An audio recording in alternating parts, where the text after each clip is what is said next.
Hey guys, AllyZieMage here, and we're doing a get ready with me video because I feel like putting makeup on at 4:30 p.m. and I'm going to do it.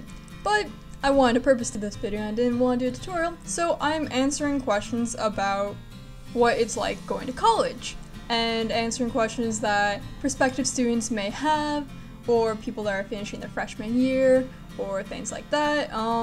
They're just kind of things that I think of from the school that I go to that I think people might question about my school. I'm still not revealing it.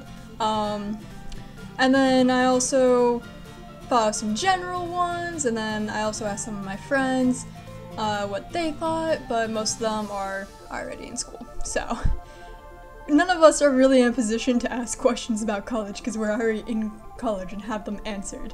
But we'll see how it goes, and yeah. Let's get started. Alright, so I guess the first thing that I'm going to talk about is living in the dorms. I think a good place to start is... Oh, I don't have a mirror. I'm doing this without a mirror. Living in the dorms.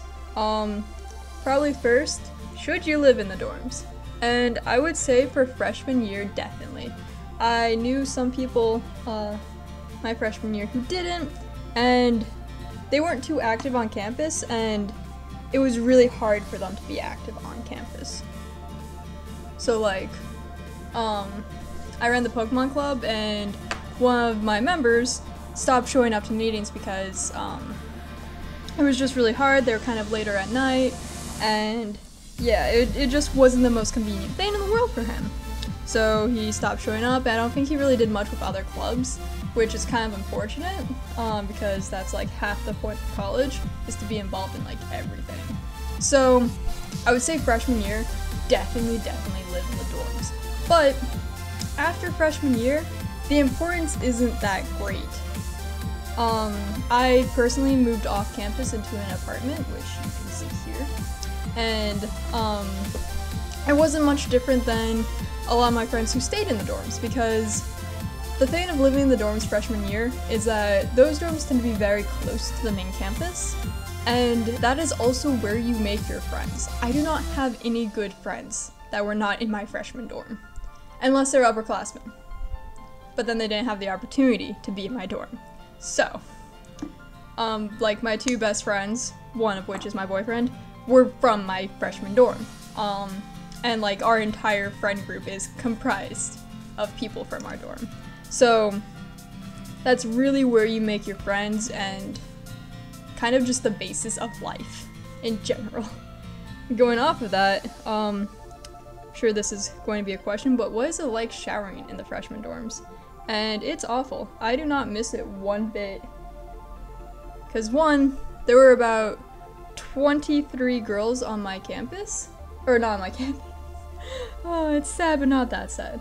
There were 23 girls in my dorm. Or, yeah, in my dorm. I go to a predominantly male school, so female to male ratio is really bad. I look hilarious. But there were 3 showers for 23 of us. And granted, I don't think everyone showered every day. And we all showered at different times. But there were times that I would go to take a shower and there weren't any empty stalls. But there were times that I had to wait and I had to postpone it. Found out that Wednesdays at about 2 p.m. were the best time to take a shower. Because like, most people had class. I didn't. Sometimes. Because you know, schedules change. But, it was interesting. The water pressure, thankfully, in my dorm was pretty good. We never had actual issues with the showers themselves, of like breaking or having cold water or things like that. But it also kind of sucked because maintenance was supposed to clean them regularly, and sometimes they did and sometimes they didn't, so they would get kind of moldy at times, and it was just overall a little gross, because there would be hair stuck everywhere. Like, RA actually had to have a conversation with my floor about sticking hair in the showers, because girls are gross. Like, guys don't realize this, but girls are super gross. So yeah, that was fun. And there's also, or at least in my dorms and from the other bathrooms that I've been in on campus, there was no place to put your clothes while you were showering. Like, the clothes that you were going to change into, or your bathrobe. Actually, no, there were hooks for towels and bathrobes. But there weren't, like, any baskets or anything, so, like, if you wanted a place to put your clothes, you had to put it on the floor. I hated that. I found it really, really gross. I didn't like it, and it was hard to turn the water on to try and get it to warm up. And also change in the shower at the same time. Because no one wanted to be naked out in a public area, because if a girl opened the door to the bathroom and a guy was walking by, they could see you naked. So, it wasn't the best situation in that regard. And a lot of the showers were really slippery and their shelves were really sloped, so stuff would fall off. It wasn't easy to put baskets in there, and I did have a shower caddy. Get a shower caddy and always wear flip-flops. Do not use a shower on campus without flip-flops. That is like asking for shit to go down on your feet. Just no es bueno. Don't do it. It's a trap. But other than that, it wasn't the worst thing in the world. Like, I'm not going to go back to it ever. If I'm crashing at a friend's place on campus for whatever reason, like one of my RA friends, not going to use the shower, I will walk back to my apartment. Or I'll go to class smelly. No way in hell. But I never actually had any bad experiences with it. So yeah, there's that too. Oh, I know how I solved the clothes problem, is that I bought a bathrobe and I would just change into the bathrobe before walking down the hall to the shower. Because I lived on an all-girls floor and I just kind of sucked it up if there was guys there. Proudest moments. What is it like living with people you've never met? So, there are a couple ways of getting roommates. You could request people, like you meet through the Facebook groups and things like that. It doesn't have to be completely random, but I was like, I don't like socializing, and I don't want to spend a lot of time or effort on this. So I'm just going to let them decide my roommates for me. And I got paired with random roommates, and we didn't talk that much. Like, we got along, we all had a similar sense of humor, which is good because we were all sarcastic as hell. And if we had someone who wasn't sarcastic, shit probably would have gone down and we would have had a few issues. But all in all, it was not the worst thing in the world. It mostly went well. I am screwing this up. I am screwing this up so badly. I also know people who did random roommates and it was bad. Like, they ended up, like, their roommates ended up leaving because it was that bad. Whoa, it looks like I got punched in the face. But yeah, some people didn't have that good of an experience, and some people like me didn't have that bad of an experience. So it kind of really depends how lucky you get, because some people are great and some people are shitty. And that's going to happen no matter what. There are also people I know who chose their roommates and also still had shitty times. So it's a no-win situation, guys. You just have to hope for the best. So, if you've watched my other videos, you might have seen that I mentioned quite a bit that I go to pretty much a, depending on the class year, either a 70-30 or a 60-40 split of male to female ratio. And, it's interesting. We have this fan on campus called, ratio bitch syndrome, which basically means a lot of the girls are bitches and complete assholes because there's so few of us and they know they can get away with it and still have a boyfriend. No, it was RIBS, ratio induced bitch syndrome. That's what it was. And I hope that I'm not one of those people. I don't have like any confidence that I'm not, but hopefully not. So that's kind of a bad thing from a guy's point of view, is that a lot of the girls will be assholes. But from a girl's point of view, it does get really annoying. I have been hit on way more times than I have ever been before. and pretty much through my entire college experience, I have had a boyfriend, and I still get hit on that much by guys who are well aware that I have a boyfriend, and it's really, really annoying, and I personally kind of hate it. There's a lot of girls, though, who enjoy that attention. I need to sharpen that, I can't use it. I'm not one of them, though, so there's that. In terms of academics, I don't feel like I am judged worse in testing or anything like that. I've never seen any discrepancy, especially because my campus is so focused on doing programs and providing opportunities specifically for girls. Like, there's so many engineering clubs and computer science clubs that are focused solely on having female members. Like Women in CS, like that is an actual club we have on campus, or a program or whatever. But yeah, so it's, if you can suck up being hit on a bunch, or if you enjoy that, it's not a bad thing at all. If that's probably the worst part of it. On the bright side, you will probably definitely be able to find a boyfriend if that is what you were wanting. Might depend how desperate you are.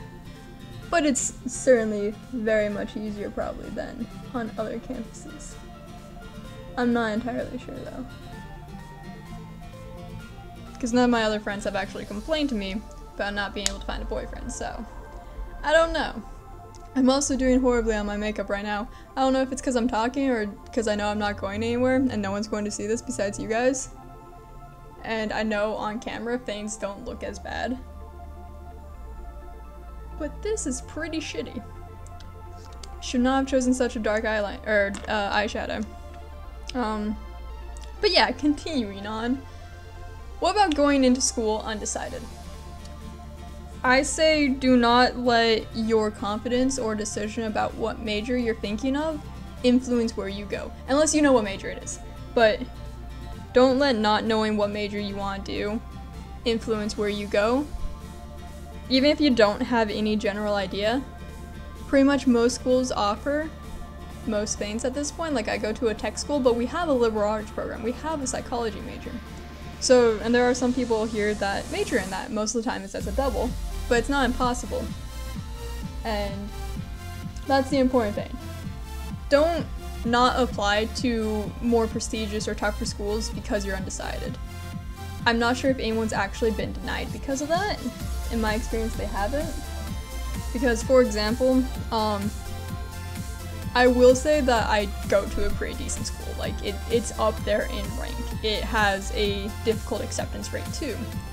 And my boyfriend came in undecided. He has a major now.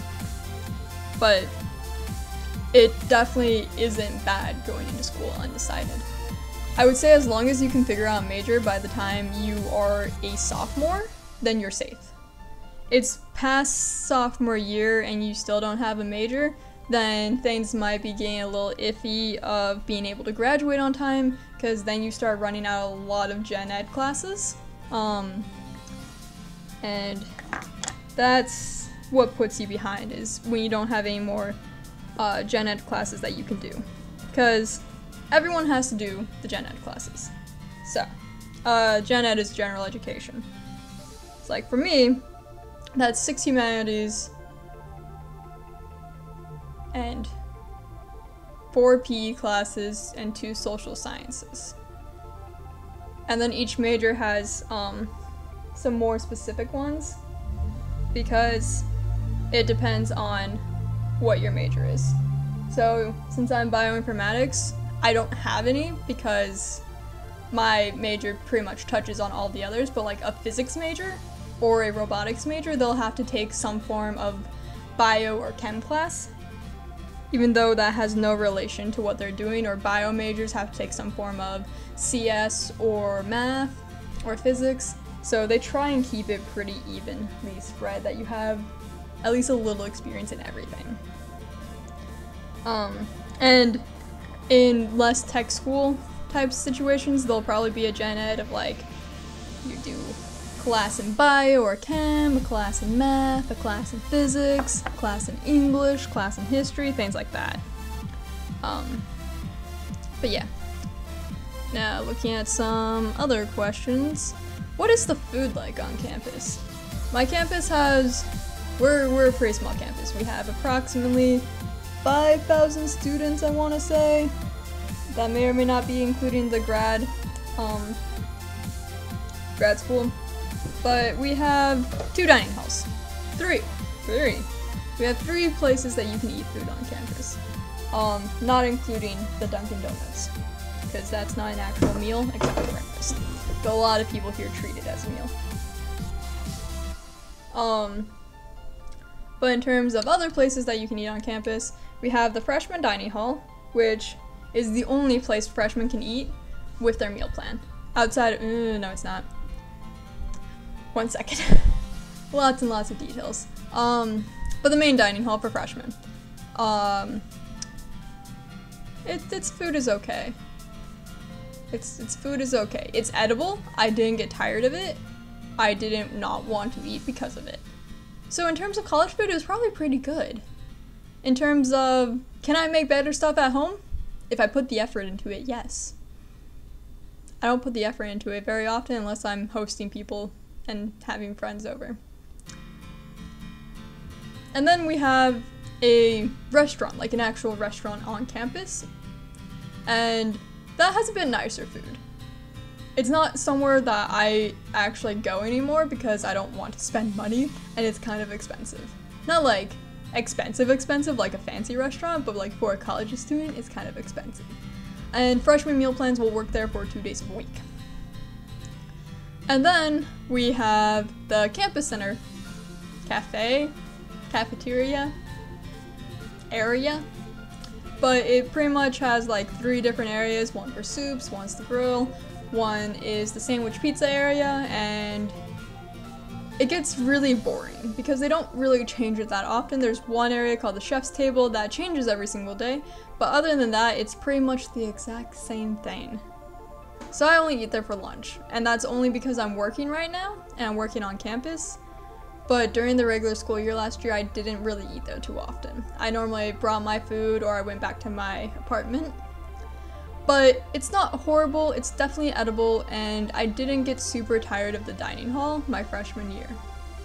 I do suggest, if you have any inclination to be able to cook at all, to cook your own food. Because it is a lot cheaper and it will have more variety and a guarantee that you'll probably like it.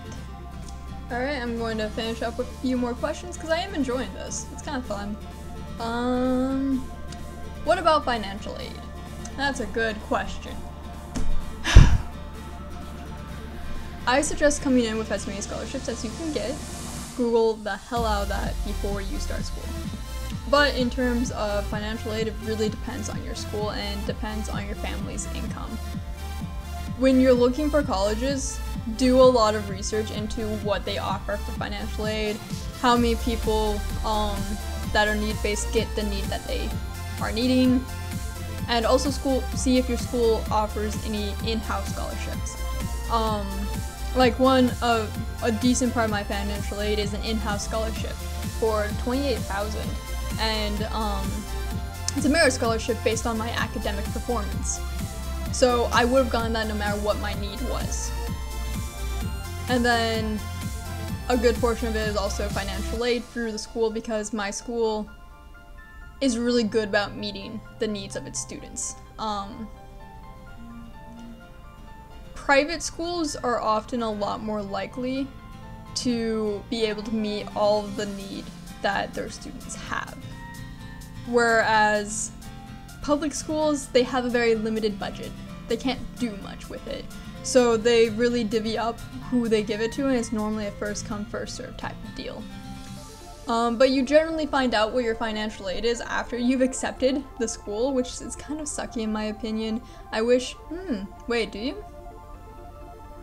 Or did I get my financial aid package? No, I had to have accepted. I'm gonna say I had accepted. But But I know after freshman year, it comes in about July. Like, I should be getting it any day now. And yeah, it's a mess dealing with financial aid because there's so many documents that you have to send in. You have to give reasoning for something sometimes, but it's worth it. It's totally worth it. Like, I couldn't go to this school without it. And yeah, so don't let the process scare you, but be prepared that you may have to do some work for it, or even just regular financial aid, not scholarship based. And yeah, I think that's going to end it off here.